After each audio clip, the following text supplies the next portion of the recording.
सादर नमस्कार, सादर जय जिनेंद्र। क्षमा न्यूज चैनल कहीं भी कभी भी सही और सकारात्मक समाचारों के लिए देखना और सुनना न भूलें। साथ में आपसे विनम्र निवेदन है कि यदि आपने इस चैनल को सब्सक्राइब नहीं किया है तो कृपया अवश्य कीजिए और शेयर और लाइक करना ना भूलें। पूज्य गुरुदेव के माध्यम से वो आया है, संस्मरण तो नहीं, घटना है कि शायद अमरकंटक की बात है, शायद 2000 सन की बात होगी जब चतुर्मास हुआ था। आचार्य महाराज को एक बहुत भयानक रोग हुआ था। कौन सा? हाँ, सब जानते हैं। ऐसा रोग हम प्रत्यक्षदर्शी थे। आचार्य महाराज बताते हैं कि इस रोग में कैसी वेदना, किसी ने पूछा तो उनने बोला कि शब्दों से बता तो दूंगा पर आप अनुभव नहीं कर पाओगे। फिर भी बताइए आचार्य महाराज कैसा होता है, कैसा अनुभव हो रहा है? बोले ऐसा हो रहा है कि किसी ने उस स्थान को बहुत ही तेज अग्नि से पूरा जला दिया। क्या कर दिया? जला दिया। और जलाना के बाद इतना नहीं है, और आगे सुनो क्या किया। किसी ने जला दिया और जलाने के बाद इतनी जलन और दर्द कैसा है, तो उस जले हुए भाग में किसी ने बहुत ही नुकीली सुइयां घुसेड़ दी है। क्या? ये उनके शब्द हैं, सुइयां घुसेड़ दी है। और सुइयां घुसेड़ने के बाद भी वो रुका नहीं। अब क्या किया? वो जितने भी स्थान पर सुइयों से उसने छेद कर दिए थे उसमें नमक और मिर्च भर दी है। ऐसी वेदना हो रही है, ऐसी वेदना हर्पिस में हो रही थी, उन्होंने बताया। लेकिन ये भी शब्द है और शब्दों से हम उतना ही बोल सकते हैं। इसने बड़ी बड़ी वेदना होती है, वो हो रही थी। उस रोग परिसा को भी उन्होंने शांत भाव से हंसते हंसते जीत लिया और उस जिनवाणी का जो रसपान किया था उसका अपने जीवन में चरितार्थ करके बता दिया। ऐसे आचार्य परमेष्ठी होते हैं। और उसके बाद उन्होंने पैदल विहार करके एक पग रखने का भी उनके पास जो है हिम्मत नहीं हो रही थी, इतनी वेदना थी। और पेंड्रा रोड से लगभग अमरकंटक 25 से 30 किलोमीटर था। एक पग रखने की हिम्मत नहीं थी, शक्ति नहीं थी। लेकिन चतुर्मास पास आ रहा था, संग बड़ा था और इस छोटे से गांव में बहुत सी पब्लिक वहां आ रही थी। रोग सुनकर तो इतने सारे आ रहे थे, वो व्यवस्था नहीं दे पा रहे थे। आचार्य महाराज ने सोचा कि यहां रुकने से अव्यवस्थाएं फैल जाएगी, चाहे हमारा शरीर साथ दे न दे, धर्म के लिए और श्रावकों की सुविधा के लिए हमें विहार करना पड़ेगा। और किया उन्होंने। और चलकर जब अमरकंटक पहुंचे तो एक वाक्य उन्होंने ऐसा कहा। क्या कहा? बहुत ही सुंदर वाक्य और प्रेरणादायक वाक्य था कि उनके लिए माइक रख दिया। इतने थक के आए फिर भी उन्होंने कहा बोलना तो है। और उन्होंने बोला और यही बोला कि इरादों ने पहाड़ चढ़ा है, इन पैरों में हिम्मत कहां थी। क्या? इरादों ने पहाड़ चढ़ा है, इन पैरों में हिम्मत कहां थी। अर्थात ये पूरा रास्ता जो हम चल के आए हैं, ये पैर नहीं चले हैं, हमारा इरादा और संकल्प चला है। वस्तुतः कठिनाई के मार्ग पर तो संकल्प ही चलते हैं, सरलता के मार्ग पर तो गधे भी फिसल जाते हैं। क्या? कठिनाई के मार्ग पर तो संकल्प ही चलते और महापुरुष और सज्जन पुरुष ही चल पाते हैं, क्योंकि उनके इरादे नेक और दृढ़ होते हैं। और जो सरलता का मार्ग होता है वहां तो ऐसे लोग भी जिनके पास दिमाग नहीं होता वो भी चल लेते हैं। वो चलना चलना नहीं कहा जाता है, वो तो ऐसे ही लुढ़कते हुए। अब आप मान लो गाड़ी आपके पास है और आपको चढ़ाई पर चढ़ाना है, क्या करते हैं? गियर तो आप बदल लेते हैं, 1 या 2 गियर में ले आते हैं। एक्सीलेटर पूरा फुल करना पड़ता है जब जाके पहाड़ पर चढ़ता है व्यक्ति। और जब उतार हो फुल एक्सीलेटर, है ना? हाँ कह रही हैं, गाड़ी नहीं चलाई क्या? सो तो नहीं रहे? और गियर 5वें गियर में चलाते हैं ऐसा नहीं। क्या करते हैं? महाराज जी कोई कंजूस चलाए तो क्या करते हैं, पेट्रोल की चाबी भी बंद, क्यों गाड़ी तो ऐसे ही ढकल जाएगी, चाबी भी पेट्रोल की बंद कर देते हैं, गाड़ी बंद, क्योंकि उसमें रफ्तार है वो तो ऐसे ही चली जाएगी। तो ऐसे मार्ग पर तो आलसी लोग चला करते हैं, बिना पेट्रोल के धकलना तो है, चले जाएंगे, लेकिन पहाड़ पर चढ़ने का संकल्प सज्जन और पुरुषार्थी पुरुष का ही होता है, चल नहीं पाएंगे। तो वहां का संस्मरण समय तो ऐसे ही गुजर जाएगा, संस्मरण नहीं सुना पाएंगे। तो ऐसे गुरुदेव ने उस परीक्षा को भी सहन करके और रास्ता पार करके वहां जाकर चातुर्मास किया। उस चातुर्मास में एक पत्रिका आई थी, विषय आपका वहां जोड़ना है, क्या चल रहा था विषय, कान को कौन सा रोग लगा याद रखना, तो बुराई सुनने का। तो वहां पर एक पत्रिका आई थी, बहुत अच्छी पत्रिका आज भी छपती है, वह शायद गायत्री परिवार के समूह से अखंड ज्योति नाम की पत्रिका छपती है, अच्छे लेख आते हैं, आचार्य महाराज ने भी कई बार उसको पढ़ा। उस दिन उसमें उस अंक में एक बहुत अच्छा जो लेख छपा था और आचार्य महाराज ने कहा इसको सबको पढ़ना।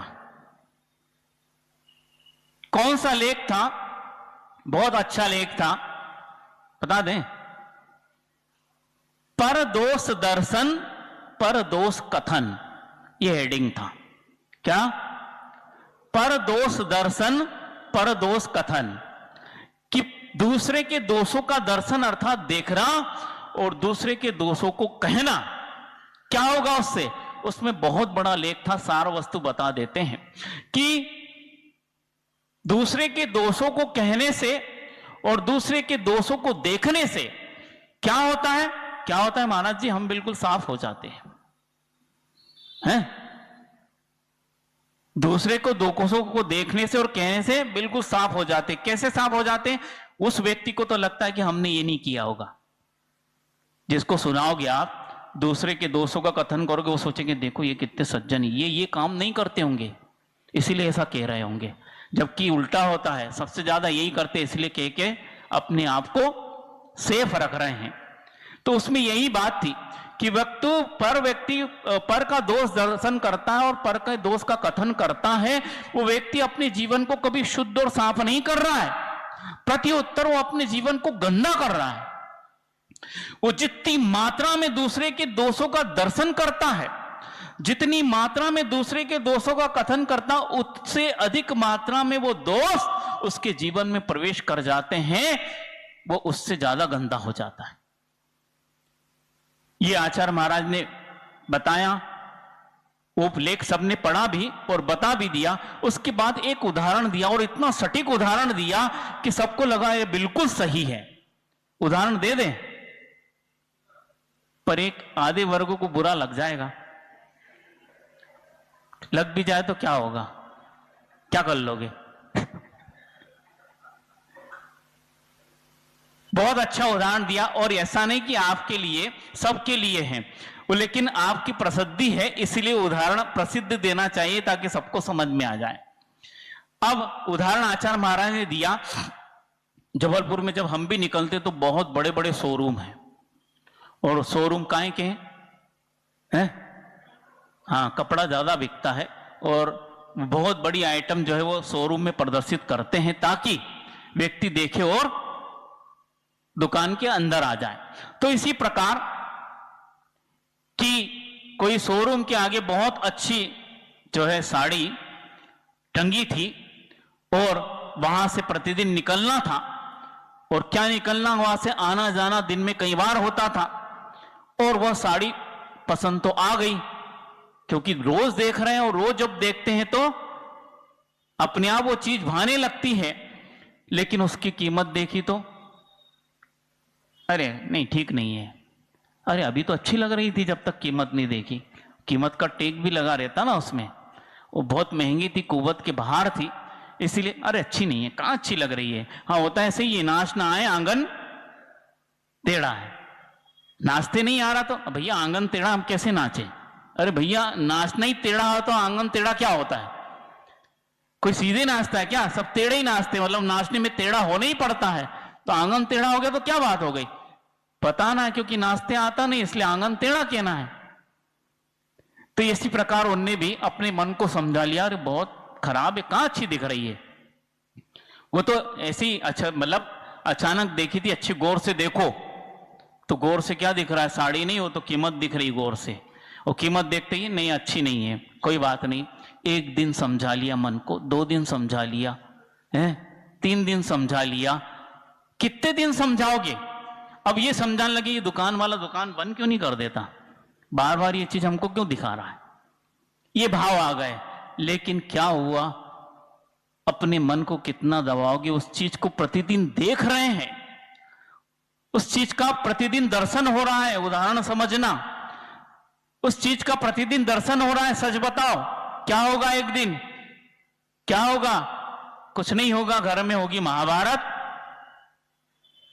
और जैसे केकई गई थी कोप भवन में, वैसे कोप भवन में जाओगे, शाम को वो चीज आना चाहिए।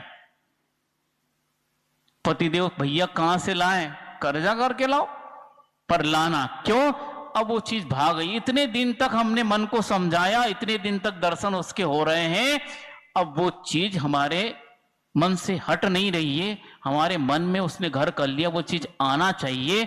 और लड़ झगड़ कर एन केन प्रकारेण, जिस नीति से भी हो, वो वस्तु घर में आ जाती है और कबर्ड में रख जाती है। कारण क्या हुआ,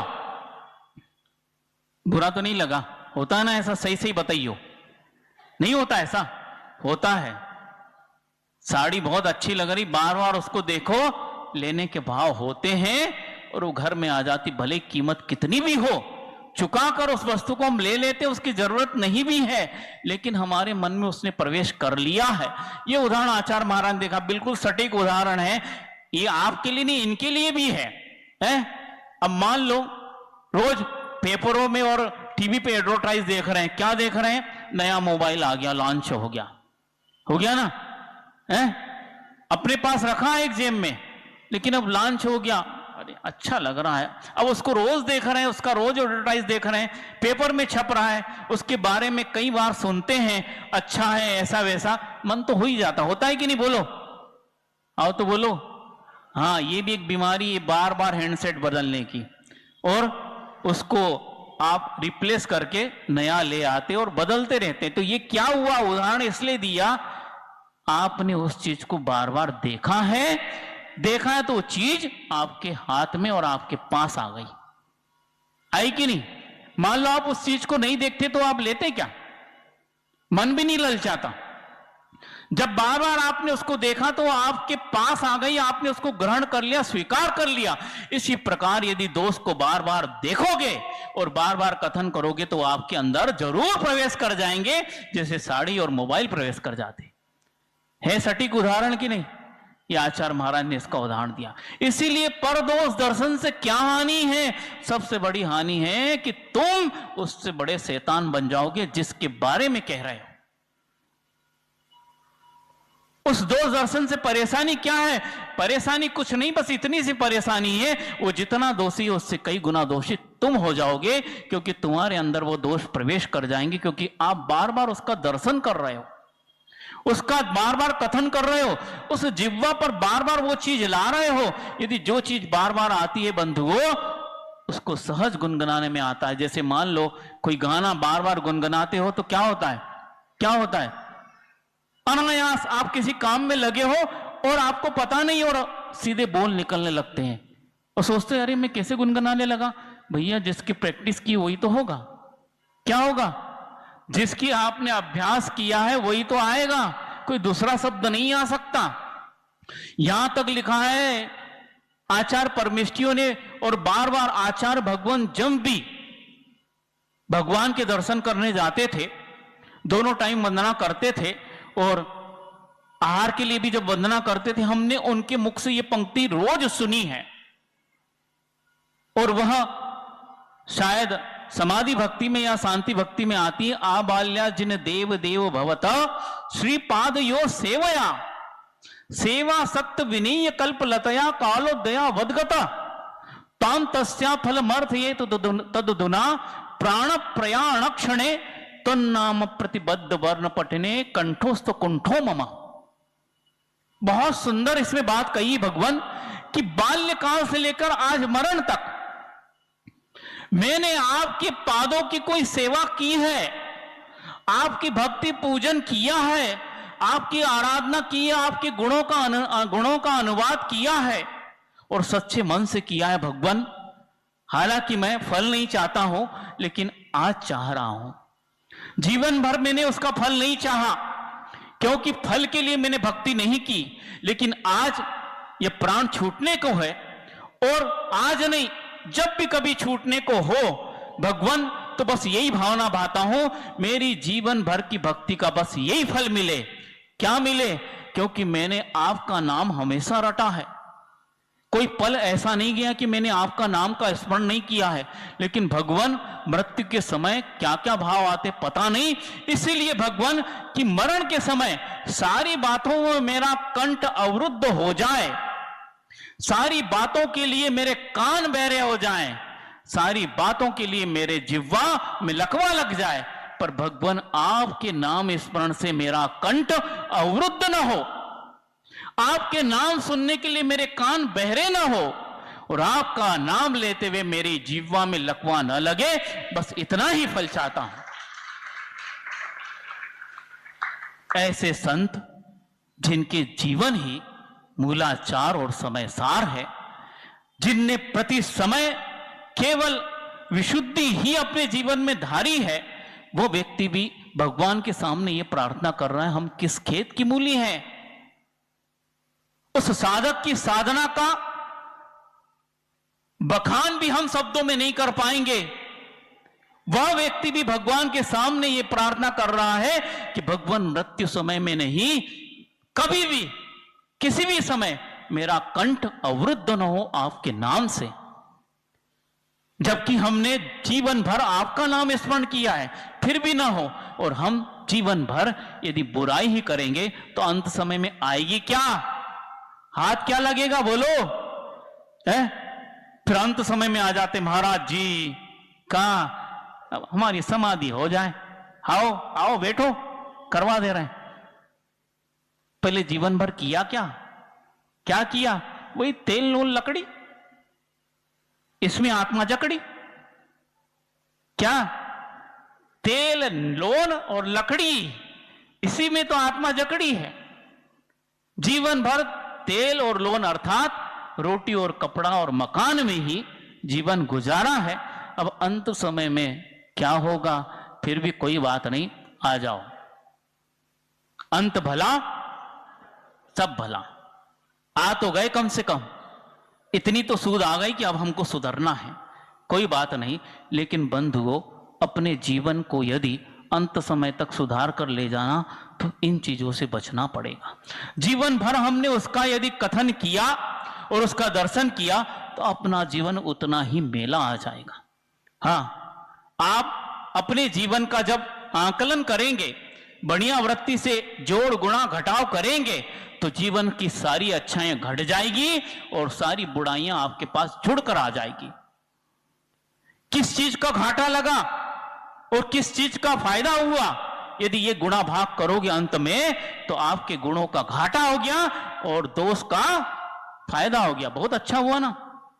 क्यों बोलो, क्यों नहीं हुआ? हाँ महाराज जी, बहुत अच्छा हुआ। क्यों? अरे गुण तो हमारे में एकाध ही होंगे। क्या? गुण तो हमारे में एकाध ही होंगे, चले गए कोई बात नहीं, लेकिन देखो दोष हजारों आ गए, तो हाँ अमीर हो गए कि नहीं? बोलो तो। कोई माल आप 1 रुपए में लाए और वो 10 रुपए में बिक जाए तो खुशी नहीं होती? नहीं होती। दुकानदारों, क्या मिटाने आए हो दुकान? नहीं होती है? 1 लाख की जमीन ली और उसके भाव बढ़ गए, 1 करोड़ में बिक गए, तो सोचो क्या होता है? नाचने लगते हैं, नहीं लगते हैं? उसी प्रकार ये एक ही तो गुण था, वो गया जान दो, 1000 दोष आ गए, सबसे बड़ा अमीर हो गया मैं। बोलो ना। नहीं बोलते बन रहा। क्यों? क्योंकि गुण एक नहीं आधा भी हो, आधा नहीं पाव भी हो, और पाव नहीं अंश भी हो, वो करोड़ों दोषों नहीं अनगिनत दोषों पे भारी हो सकता और होता है।